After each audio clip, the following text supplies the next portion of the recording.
What I want to know is how can you force yourself back into sleep if you wake up, right? And this is something that I tried to figure out for such a long time, as I mentioned, and I think I might have hacked it. Well, at least just for me.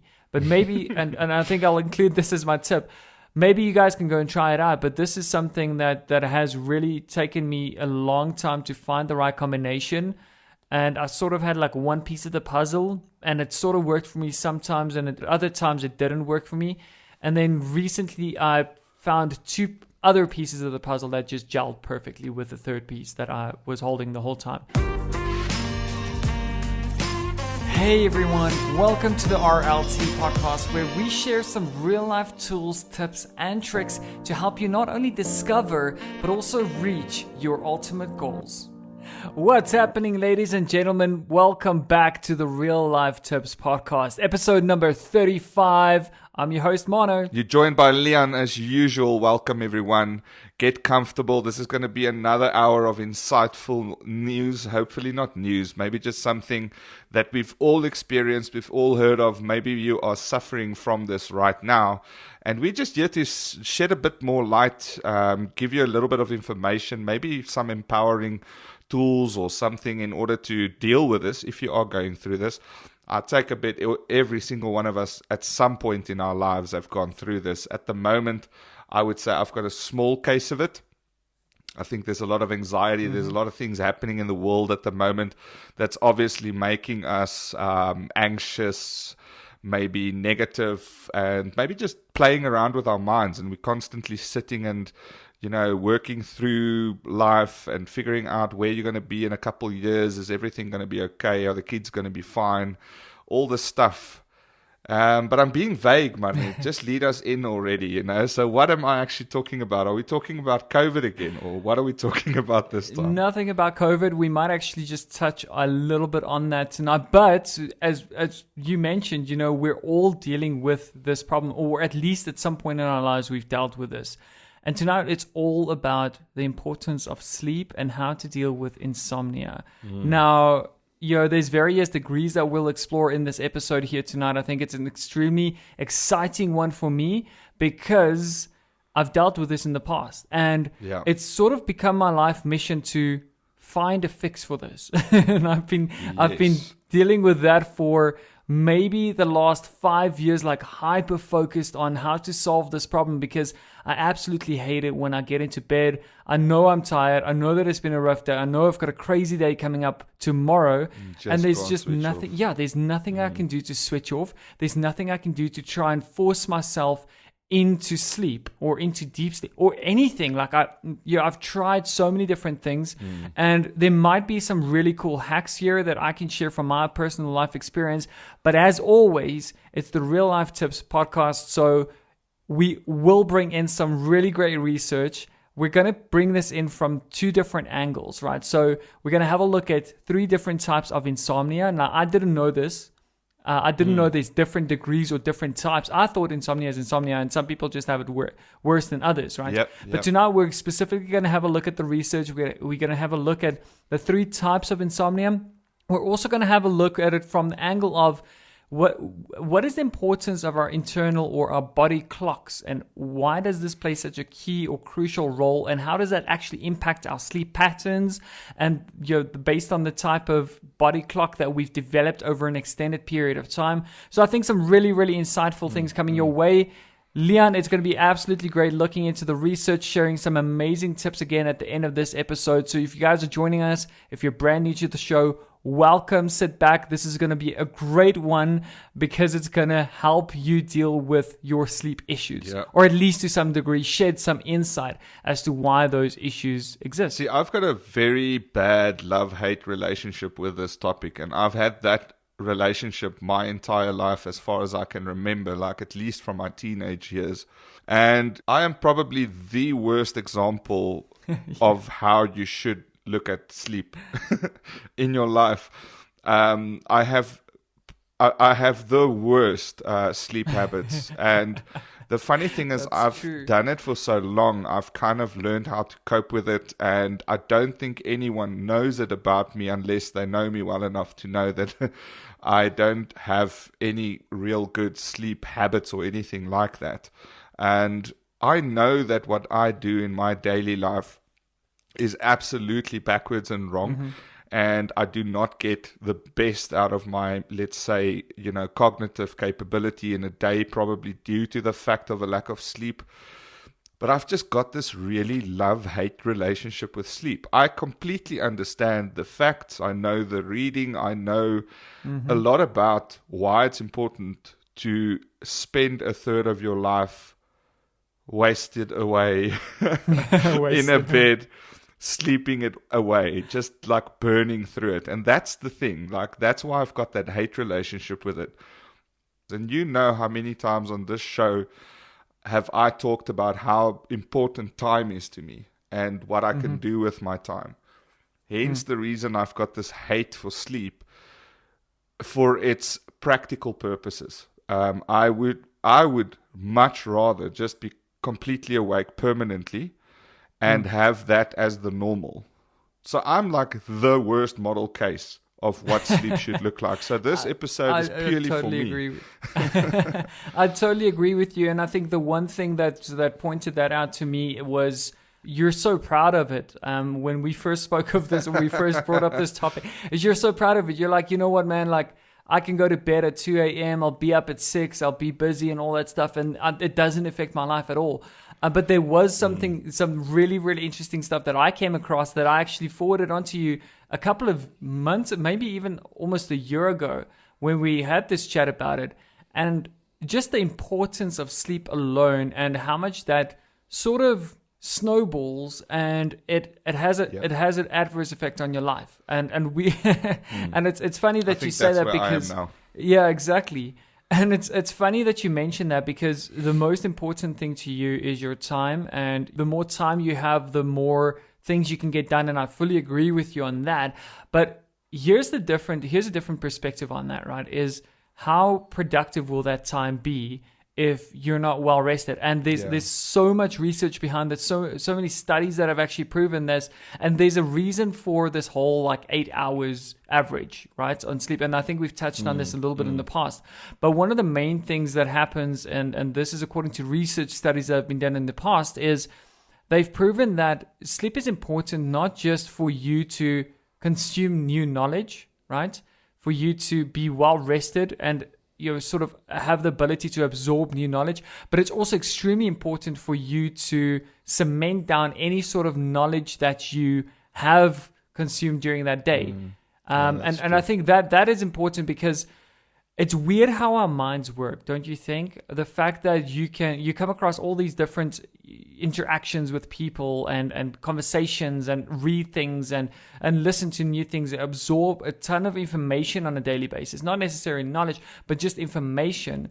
And at some point in your life, you have to sort of sort it out, join the context with the content, right? So it sort of needs to, sort itself out and like link it up with pre-existing content, the new context that you've just applied to that. And you've mentioned this in the past, and this is quite interesting, the fact that you actually believe in the fact of absorb as much as you can, and eventually your knowledge will expand, right? And you've mentioned this, especially I think in the Leaders or Readers episode that we did quite a while back, where you read as many books as you can so that you can consume as much information as possible, and then eventually just more and more of that stuff will eventually stick. So I think that makes a lot of sense. And so sleep is important, man. Like, I don't understand that. It is. But we'll have a look at some of the deep dive information of this. But the point is, I think we all understand that sleep is important. It is. What we don't understand is, why do we struggle to fall asleep if it's just for basic stuff? Like, you can be well rested to feel okay and have a decent day, and you get into bed and you just cannot fall asleep, or you do and you wake up in the middle of the night. And I think that's going to be a really insightful exploration for us tonight. I mean, randomly waking up as well as just lying in bed and not getting tired enough to actually fade away. I think that's the worst. Like, I can watch minutes tick by some nights, and that's actually what we're going to talk about, is this thing called insomnia. And I mean, like you mentioned, and I also didn't know that you get 3 different stages, I would say, of insomnia. I just knew, from talking to people, and you always get guys that say that they've got insomnia and all this, and some of them kind of, I don't think they know exactly what it means. They just think because they had a bad night's sleep, maybe they call it insomnia. But insomnia is obviously not just one night of bad rest. This is the concept of having repeated occurrences of not being able to fall asleep and not being able to shut out, let's say, whatever is keeping you awake. And you get 3 different types. And they actually, I would rather say they're exactly the same type, but just different severity levels, right? So you've got acute insomnia, which is insomnia that is quite bad. It lasts up to 1 month long. So, they usually refer to it as adjustment insomnia. So this is something that happens where, I don't know, something in your life changed quite drastically. Maybe a new job or a deadline of a project or something that's quite ongoing.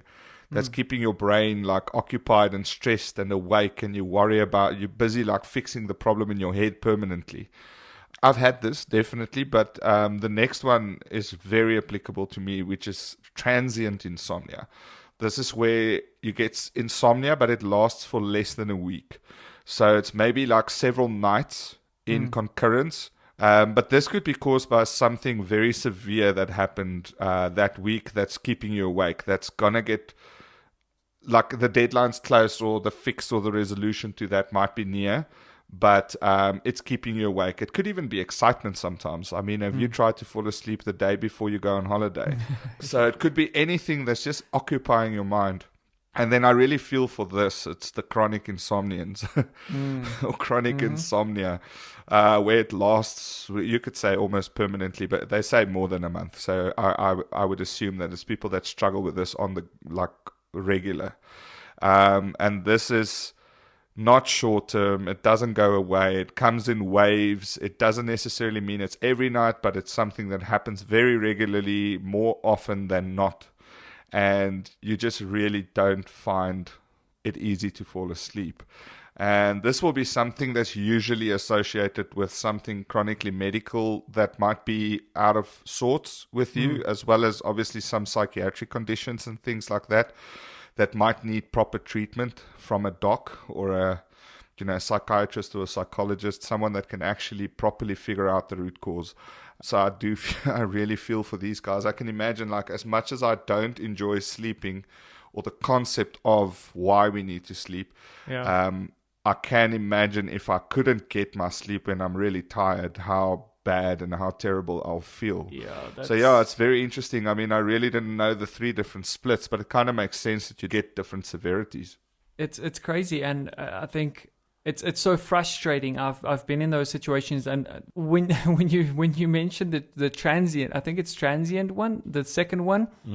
I think that's sort of the more generalized one that we're talking about, right? So of course, I think there are acute cases where people are just have gone through an immense amount of stress, or maybe a massive life change or something happening in their lives that has impacted their sleep patterns on an ongoing basis for a prolonged time. You said it was something like, what, 1 month acute, the first one? Yeah. That's less than a month. Less than a month, Transient's less than a week, and then obviously chronic could be any length of time more than a Pretty month. Crazy, yeah. I think the transient one definitely resonates. I think I've been through, and it's not like it's not like a whole week or something. It's on and it's off, right? So like some weeks I'm good. Like some weeks I can sleep through straight, no issues, get into bed, fall asleep. But I feel like there's more and more nights popping up that you actually end up struggling to fall asleep. And I don't know if it's because life is getting busier, or if the pandemic has some sort of play in this as well, because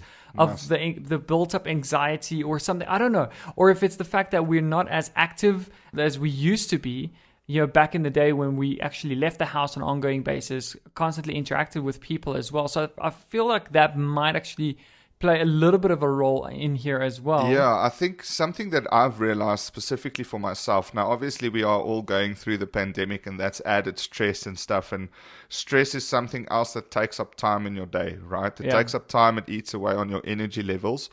And the problem is that I've found, as life has just gotten more and more hectic for me for various reasons, not just the pandemic, of course, work-related, career-related, kids, etc., I don't find enough time in the day to sort everything for the day out necessarily. So I usually have stuff that I've kind of put on pause or on hold creep up to me at night when I want to fall asleep, and then, oh yes, I need to remember, I still didn't get to this, I still didn't sort this out, I must still take the car for a service, I still need to sort out the drain pipe or whatever, you know what I mean? Like all the stuff that you now don't have sufficient time for, because you've got not only work now, you've got the pandemic and all the stress around that eating away at your time, your energy, your thoughts, everything. And a lot of people don't think of it like that. It's not just the pandemic, it's literally impacting everyone in very different subtle ways that you don't see. And that could be a reason for me, because I've definitely seen an increase in some levels of insomnia during the pandemic, and specifically during times where I know I'm not necessarily feeling super stressed right now, or I don't have a specific deadline that I need to make. I don't have, like, the walls are not caving in at the moment. I just can't fall asleep for the last week, and I don't really know why. Maybe it's a build-up or a snowball, like you explained before, of other feelings, other things that I haven't gotten to do because I've been putting it off or whatever, that then starts haunting me. And it's frustrating because for me that already sleep very little and only when really forced to do so, when I do go and sleep, I am super tired. I do need my sleep because I've probably squeezed, on regular days, 18 hours out of a day, and some days 20 hours out of a day. When I get that 4 hours of sleep, I really do need it. There is one other thing that I want to explore here, Leon, and I think we touched on it just before our episode here today. We had a brief discussion about this, and maybe you want to share a little bit more insight, but you did mention that there's some interesting research around medical conditions causing insomnia, as well as the other way around, that insomnia could actually lead to certain medical conditions or adverse effects of health, right? Maybe you want to share a little bit more on that as well. I want to really understand that, because that sounds extremely important to me. If this can affect my physical health, then I want to know about that. No, definitely. So it's quite important to understand why insomnia happens, right? Because as much as we think, or I just mentioned that some nights it feels like there's no reason for it, that is true as well. That could just be your mind racing and stuff like that. But there's usually a couple of things that brings on insomnia, and some of them might be medical. And the cool thing about most medical things is obviously you can treat it, right? So you can get some help or get some medication or something like that. But the basic things that you need to look out for if you are experiencing insomnia, so not necessarily medical, is you need to obviously always make sure that there's no stress currently going on in your life. If that's a factor, that could be the reason. Excessive noise and light, or changing of location of where you sleep, your pillows, obviously your environment that you sleep in. If anything changed severely, that could be a reason. Yeah. The normal stuff that brings on stress, like deadlines and a new job, or taking your kids to a new school, or a divorce. Well, I don't think you can actually get away from that. No, how do we break away from stress, right? So it's like something that I suppose will always sort of affect our sleeping patterns. We just 100%. Need to find better ways of coping with it. 100%. So those are basically things that you can't really do much about unless it's environmental, right? Then obviously try and figure it out. But you could also have some underlying medical conditions, and I actually think I fit a few of these. So obviously nasal blockages, sinus allergies. I think everyone listening to this show knows that I've got a bit of a nasal issue. I've grown up with it, and it could be that now that I'm a bit older and also a little bit more fuller or big boned, it's not fat, that it's obviously a little bit pronounced. Acid reflux, that's also something that started turning up in my 30s. I never knew what people were going on about, but I do have some of that. Thyroid disease, no idea what that is. Sorry for those of you that might have it, but that is apparently also something that can affect sleep badly. Obviously, chronic pain, I can imagine that would be something. And then obstructive sleep apnea, which apparently is another issue that I might have. So maybe that's the reason for me. But definitely, there's a lot of medication and stuff that plays a role as well. So I know, for example, my father uses blood pressure tablets, and that can also bring on stuff like that, and anti-epileptic medication and drugs that helps to prevent seizures. Apparently that can help. Antihistamines, and this is interesting because I usually take my antihistamines at night so that I don't get a cloggy nose. But apparently a lot of antihistamines can start actually keeping you up at night. So I might want to have a look at that. Crazy. Yeah. So there's one funny thing, the fact that you pointed out that you're big boned, and this might just be an observation or just an opinion. It's not a medical diagnosis, but if you have a look at it from some of the research that I've done in the past, something extremely interesting came out of this. Is that there's actually two hormones that play a vital role in terms of, that sleep plays a vital role in, right? And I can't remember the exact names. It's something like, the one is like leptin and the other one is like ghrelin or something like this, right? But it's weird. But sounds made up, man. Basically, no. But listen to how interesting this is, hey? The one basically tells you when you eat something that you're full. Okay, that you've I don't have your that appetite one and all that stuff. all. Okay, no. The other one tells you the opposite of that, right? It tells you when you're hungry. Now, what happens when you have a lack of sleep, and this is pretty crazy, and this probably points to not your weight issue. I don't want to call it that, right? But your big bonedness, right? My unique and the physique. fact that you don't enjoy, well, not don't enjoy sleep, but the fact that you don't get enough sleep, or you pride yourself in 5 hours sleep or 6 hours sleep only, right? So there's actually some studies that have been done in the past that says that people with less than 7 hours of sleep, what happens is those hormones go out of balance and they actually get flipped around. So now what is supposed to happen when you eat something and you're supposed to feel full, like, okay, good, like I've just eaten enough. And what's supposed to happen when you haven't eaten in a while, it's supposed to tell your body that you're hungry. Yeah. But now if those two hormones are out of balance and they get switched around, what happens is you eat and you still feel hungry after that. So you eat and you eat and you eat and you eat. So it's funny, the fact that, and because we're on the medical sort of adverse effects of insomnia and sleeping patterns and things like that, I think it is interesting to point that out, because now all of a sudden, where you used to see 6 or 7 hours of sleep as good enough, and it wouldn't really impact your body or your physical body as much as it does impact that, because now what happens is it impacts your appetite, and you keep eating and keep eating and keep eating. And what happens is you put on weight. Pretty crazy. I thought I'd point that out. Interesting. So you can always use that as a crutch. Don't blame you not being able to go to the gym. Just blame your sleeping patterns. It's cold outside right now. Yeah, but I mean, there's absolutely nothing wrong with my hormones, man. You don't know my hormones. Obviously, I'm saying it's a possibility, man. Obviously, if you're asleep, you can't eat, right? So obviously, if you sleep enough, you'll eat less. No, I'm kidding. So yeah, I mean, I must maybe just start sleeping more, and then I'll inevitably eat less. Well, that could actually be true, man. Like, you've got a very good point. I sleep more, hence I eat less. Exactly. You sleep less, so you eat more. I love that. It's more time I'm to going to eat, stick man. to that. We should Wikipedia that. Yeah, no, just like, well, now it's famous. I mean, we've got, 7 listeners that's going to now steal our claim here. Anyways, just quickly, so just to run over some medical conditions that can come from having sleep like disorders or insomnia.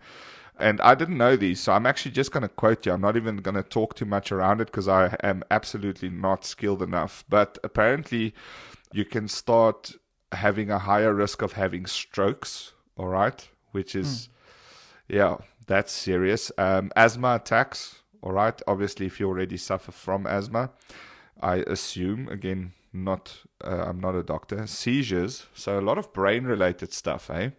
A weakened immune system. That kind of makes sense. I think I read something about that. I think that actually does make a lot of sense, because if you think about it, like if you're not feeling well and you wanna just like sort of chill and you kind of feel tired the whole time, I think it's your body actually telling you that you rate need, and not having that correct balance of white blood cells and stuff. So that makes a lot of sense to me.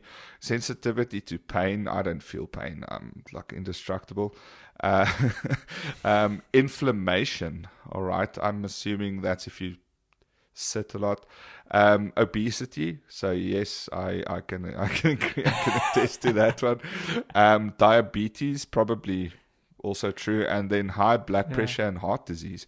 Very, very like hectic stuff. I think a lot of these are life-threatening. I didn't really know this. I never really thought of sleep being a life-saving mechanism in life. Yeah, thinking about it, a lot of these do make sense. I guess the stress that you put on your brain being awake so long, the strokes, the seizures, high blood pressure, heart disease, a lot of those do make sense. So, okay.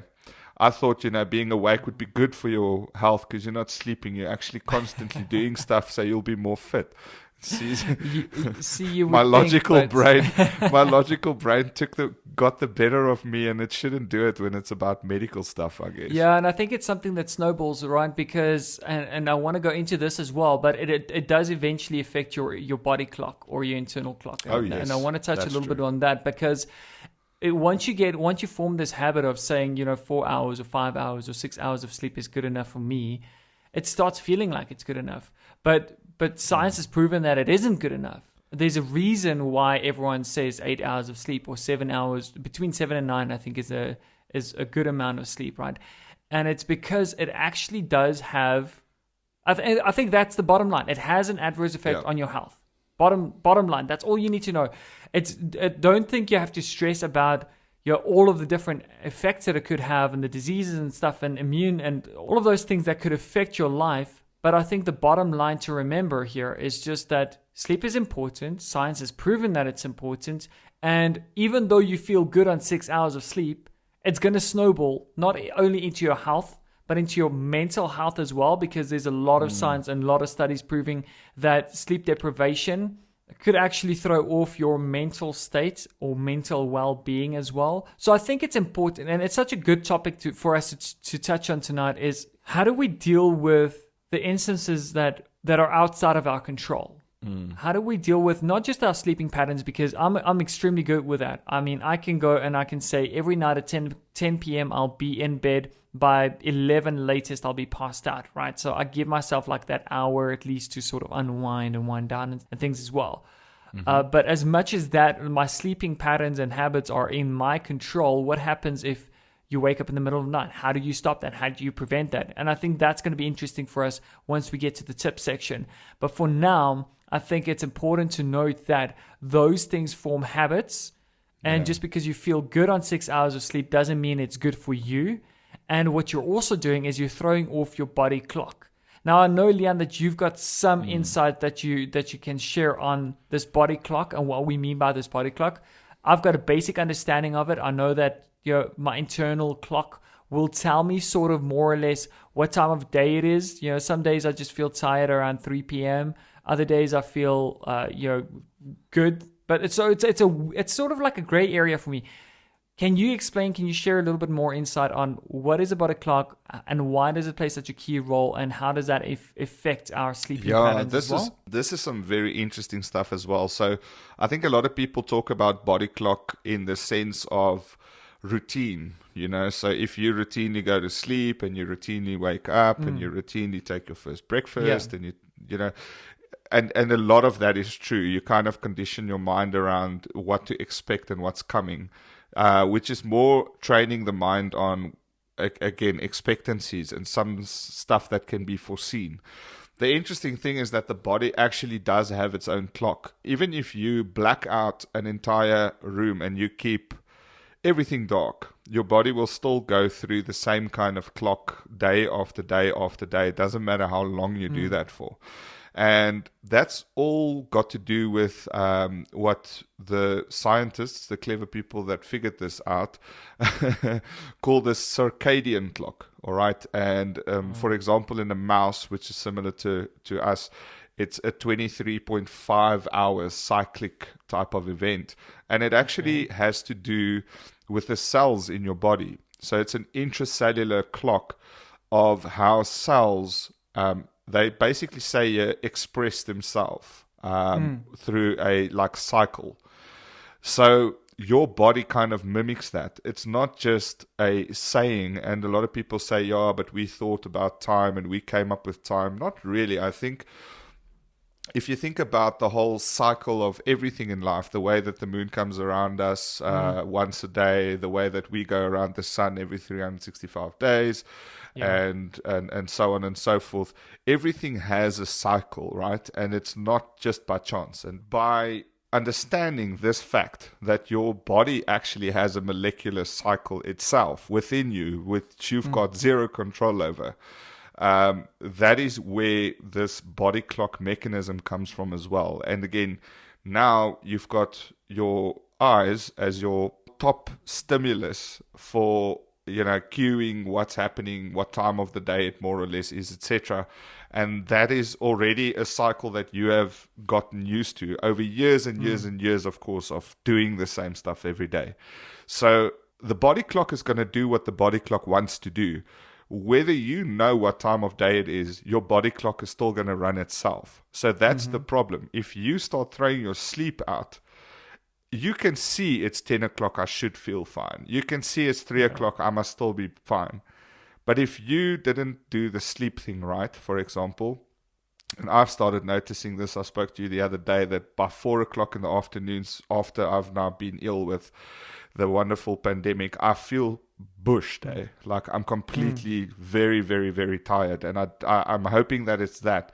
But it could also be because I've been sleeping later a little bit the last couple of weeks. I've been going to sleep at 2 a.m. instead of maybe 1 a.m.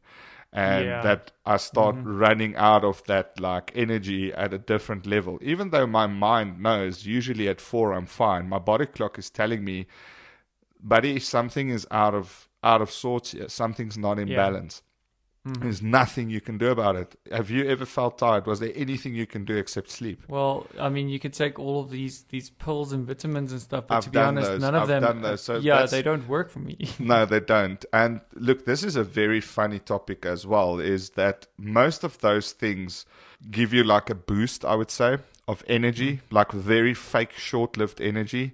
And like many things in life, they also put you down hard afterwards, because your body clock, again, doesn't lie. Your body clock is the one true north of your internals. If you feed it a lot of caffeine suddenly and sugar and guarana or whatever, or ginseng, it's only going to help you that much to kind of, I don't know, spark your brain a little bit and give it some rocket fuel for some time. But the problem is usually when you come out of that, that's what I've noticed at least, and I'm assuming this is going to be for everyone. When I come out of that, it's almost like I've now lost 3 hours when I only got 1 hour of super energy. So it's almost like I feel more tired after using those. There's also obviously a lot of other reasons why those are bad, with heart problems, and I've had kidney stones and stuff like that from them as well. I took those quite frequently back in the day. But just to come back to it, so body clock is something that you need to kind of, your body will naturally let you know when things should happen, all right? And you can't retrain your body clock. That is why you actually have specific times of the day that your body will tell you that I'm tired. Your body will wake you up as well. If you've got a very, very good routine, and you're not overly tired so that you can sleep past your natural body clock time, your body will wake you up. There's actually a lot of studies that says, should you wait for a mechanical clock or a body clock to wake you up? No one will tell you any different. It's better to wake up naturally from your own body clock than having an alarm spit you a bad Yeah, noise. of course, but it's risky in real No, life, of course. like practical. Of course, we can't live by that. I think you did mention something there that I think, as much as you can't, I'm not sure about how factual this is, retrain your body clock. I feel that you could throw it off, and you could put it back into place. And Yes. if your body clock is off, say for instance you had a late night, you had to put in extra hours, or you had to finish up a project, or maybe you were just binging on Netflix or something like that, right? You had a late night, you don't catch up your 4 hours and stuff. They say that it's extremely bad for you to sleep in the next day, because that actually throws off your body clock. And I think that sort of makes sense, right? Because what happens now is, because you wake up, maybe you're used to waking up at 7 a.m., but you went to bed at 4 a.m. So you're like, you know what, I'm going to sleep in until 10. So now all of a sudden, you've got those extra few hours of sleep in, which means that at the end of the night, you're going to feel more energized before you go to bed later in the evening. That's So where you 100% would true. usually get tired at 10 p.m., you'll now only get tired at like 1 p.m. again. And if you continue that cycle, I think over a prolonged period of time, it could actually throw your body clock off. Yeah, it And becomes again, a routine then. Exactly, yeah. And I think that what they mentioned as well is that it's important for you to sort of stop that in its tracks. So if you went to bed at 4, wake up at 7 still. Force yourself to do that, so that you don't throw your body clock off. Because once you do that, that also leads to broken sleeping habits or insomnia, 100%. where you can't sleep through the night because you're sort of half rested, or you went to bed a little bit earlier than you did the night before, and now all of a sudden in the middle of the night or just before your alarm goes off, you wake up again, and you know that you've got about an hour and a half. And I think that's the absolute worst thing that can happen to you. This has happened to me a couple of times, where you actually throw your body clock off so much that you wake up 2 hours before your alarm goes off. Isn't that just the worst? Because now what do you do with that? You're going to lay down and you're going to say, you know what, okay, let me try and get another 2 hours of sleep. You're just going to fall asleep, and then you're going to wake up again. And I think that throws you off entirely as well. You're very right. I mean, you train yourself around your body clock naturally. Like, for example, if it's the same with 8 hours. 8 hours, when taken out of your normal resting time, is not the same as 8 hours during your optimum resting time that you've routinely put your body into. And that, I guess, is what you've just explained. And that's exactly what happens, obviously with jet lag and those as well. You start going into areas where you have to train yourself in a very short period of time, that my usual body is now tired, because usually I would now be in my 8-hour sleep cycle. But I'm now in the middle of like work, and now I need to kind of pretend to be awake, and then hopefully make it until I then fall into their sleep time, which is now again my, let's say, South African wake time. And that is super bad. But I've gone to like the US from South Africa, where there's an 8-hour dip or change in time. And I promise you, it's the worst. And I was there for only 3 days. And on day 3, I finally found a little bit of like, okay, I feel I can take this day on. And then I had to come back and do it all over again.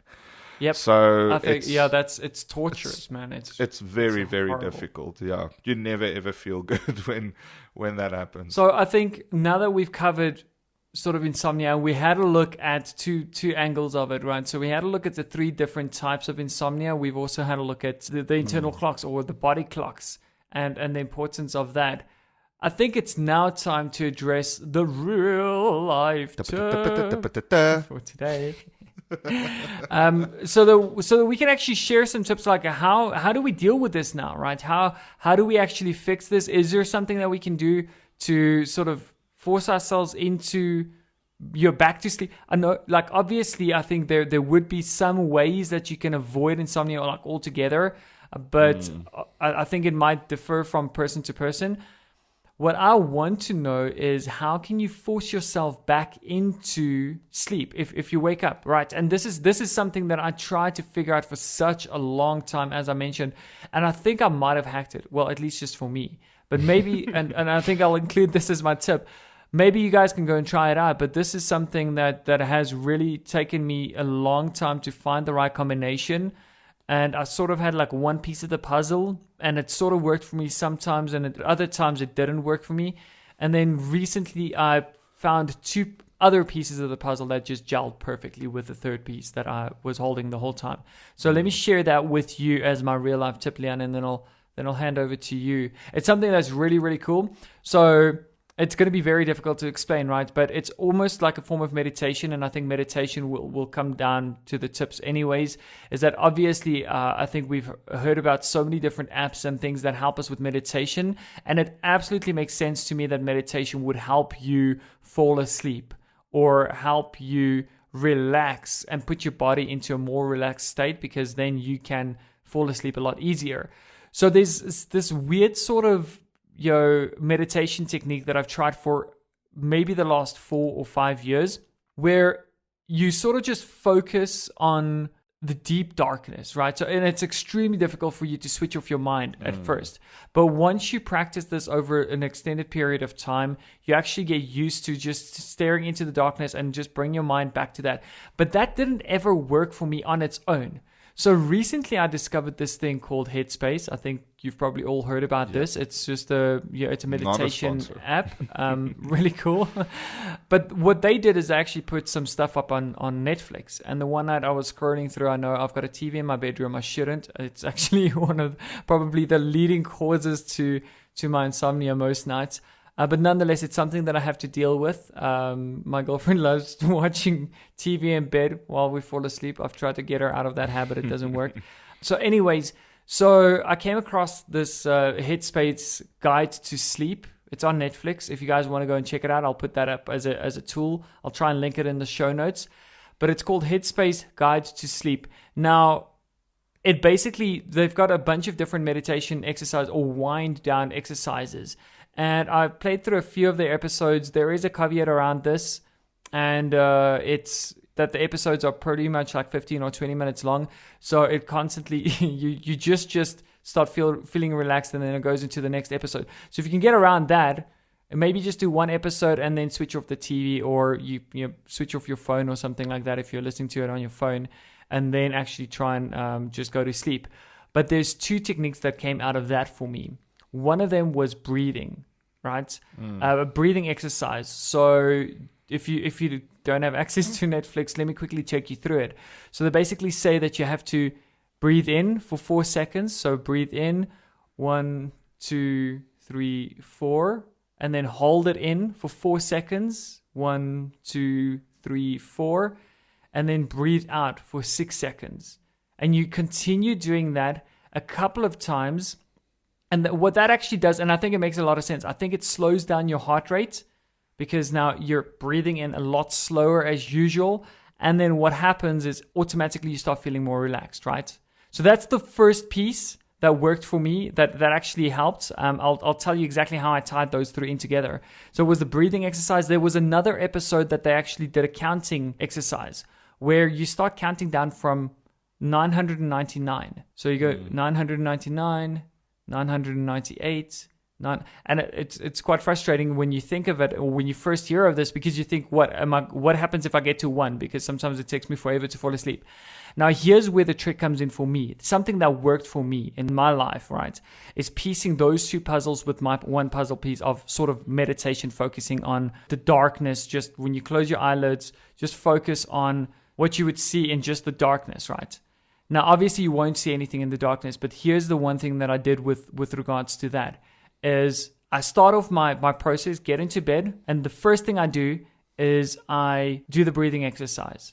I do it maybe 3 or 4 times just to slow my heart rate. So I do the breathe in for 4 seconds, hold it for 4 seconds, out for 6 seconds. I repeat that 3 or 4 times, and then I start counting. The counting helps you to focus on something completely different so that you don't have to think about work and all that stuff. And if you do, it's fine. Bring yourself back and try and remember the last number that you were on. Even if you don't remember the exact one, just count back from like more or less. So sometimes, and it's pretty crazy, right? So you count down from 999. I've hit 970 something and passed out. I promise you. Wow. Like basically counting down from 30, right? Now, this doesn't always work. So what happens is I combine that with my puzzle piece of, once I start counting down and I feel that I enter this like almost haziness, I start doing my meditation technique. And the one thing that I can say to that is when you're focusing on this darkness, basically what I do is I try and remember the last dream that I had. It doesn't have to be a specific dream. You don't have to remember. Just remember one scene out of the most recent dream that you can remember and try and picture it as vividly as possible. This is something that has worked for me. And sometimes you lose focus, so you go back to counting. So you remember that you were at 974. So you go 973, 972, until you enter that half, almost hazy step again, and you try and remember your dream again. That's my tip for the day. Jeez. It's something that is absolutely proven. I've tried to perfect this technique over a long period of time. I've exercised this now for months, and I can tell you that it works.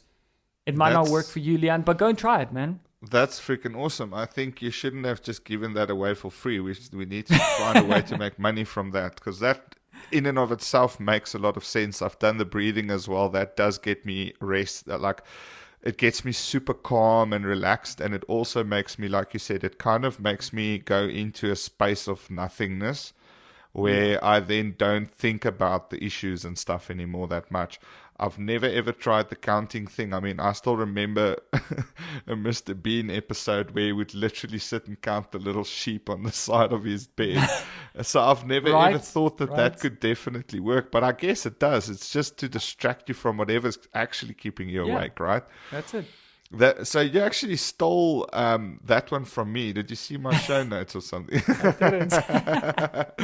No, I'm kidding. So I really don't have many tips like usually I do, but it's just because I kind of suck at the whole sleep thing. But something that does work for me, and I absolutely was able to find it as proper research now as well. So it's probably something that's factually like I just came across it by accident. Is to stop thinking so much about trying to fall asleep, and that drives me insane, is the frustration sitting there knowing that, I'm getting tired and the clock is ticking. I'm going to be so bushed tomorrow. I have to fall asleep now. I'm going to be, I know this can't be happening. Why again? I have to, I have to do so much tomorrow. I have to please fall asleep. Stop doing that. And worry less. Actually try and stay awake purposefully, and you'll see how funny it is that you turn it on its head like that. That's the one thing. The second thing that works for me, like almost 9 out of 10 times, if I've got insomnia, but it's gonna delay. You're not gonna fall asleep straight away, which is probably your goal, but you will fall asleep within the hour. Is when you're at that time and your brain is probably racing, but your body is tired. It's just that your brain is not allowing to let go. Pick up a book and read. Oh, dude. I promise you. Dude, yes. That works. Definitely. Put on a very dim light. So I've got one of those neck lights that you hang around your neck. Focus it at a page so that you must almost really struggle to see the words properly, and then read. Just read. That's like the best time that you can then still get out of the day. And I promise you, reading will make you tired if you're actually tired, because it does the same as the counting, I guess. It puts your mind into a new space, and it's something that I then feel I'm actually doing something. You know how many times I wake up with that book still in my lap, or I wake up the next day and the book is half torn on the side of me. Every book that I've ever read. Exactly. That's why I don't read. So always have that's going to be my 2 tips, man. That's what works for me. That's pretty crazy, man. I fully agree with you, and I can understand how that actually works. And I think I've tried that technique as well, because I've explored multiple techniques over the years. I tried the whole reading thing, and then I figured out a hack to that, because I wasn't going to pull out a book every night when I get into bed and stuff. So here's the thing that I did is I memorized something out of one of my study books. What? For like IT or something. I memorized just a paragraph, and then I would recite that back to me, because, dude, I get so tired when I study and stuff. So I was like, well, this should then help me to pass out at night. And I promise you, it actually did for a little while. It just didn't prove too effective, because then you start forgetting what you read. So you actually have to go and read. Trick is, but reading makes me tired. I hate that. The trick is not magazines or anything with pictures that's gonna like make you Or fictional, because if I tell my girlfriend this, she'll she'll read the entire Twilight book that night. Yeah, and it shouldn't be like super interesting, maybe, and I don't know how to put it, but it shouldn't have pictures. It shouldn't be your phone, Facebook reading, or pick up an IT book. yeah, IT Some book. of that stuff's like really hectic. If you're not into IT, that's probably the best time to pick up an IT book and start reading through it. Hey, but not a beginner's book like. no, some like Pythagoras. Maybe read Pythagoras. Or quantum physics. I've tried to do that, and that got me. Yeah, something that you don't understand anything about. Yeah, I would understand that would. Leanne, I think you shared some really cool tips as well. Definitely, that last one resonated with me. So there you have it, ladies and gentlemen, how to deal with insomnia, and really looking at it from the 3 types of insomnia, and looking at our body clocks as well. Extremely insightful episode, I think, Leanne. Glad to have shared some tips with you. Go and try my method out. Let me know if it actually works. You guys in the audience as well, reach out to us. Let us know if that actually works. It's something that I would, if it does work, I'll write a book on it, or I'll find some better ways to solidify it. But it's really, really cool, and it's gonna be a short book. Yeah, 3 pages. 999 pages. Absolutely great episode, Leanne. As always, it's been an absolute pleasure being here, co-hosting the show with you, ladies and gentlemen. That is me signing off, Mono. And you were joined by Leanne as usual. Thanks so much, guys. We'll catch you on the next one. Keep safe, keep healthy, and get that sleep. Get some sleep. Until next time. Bye.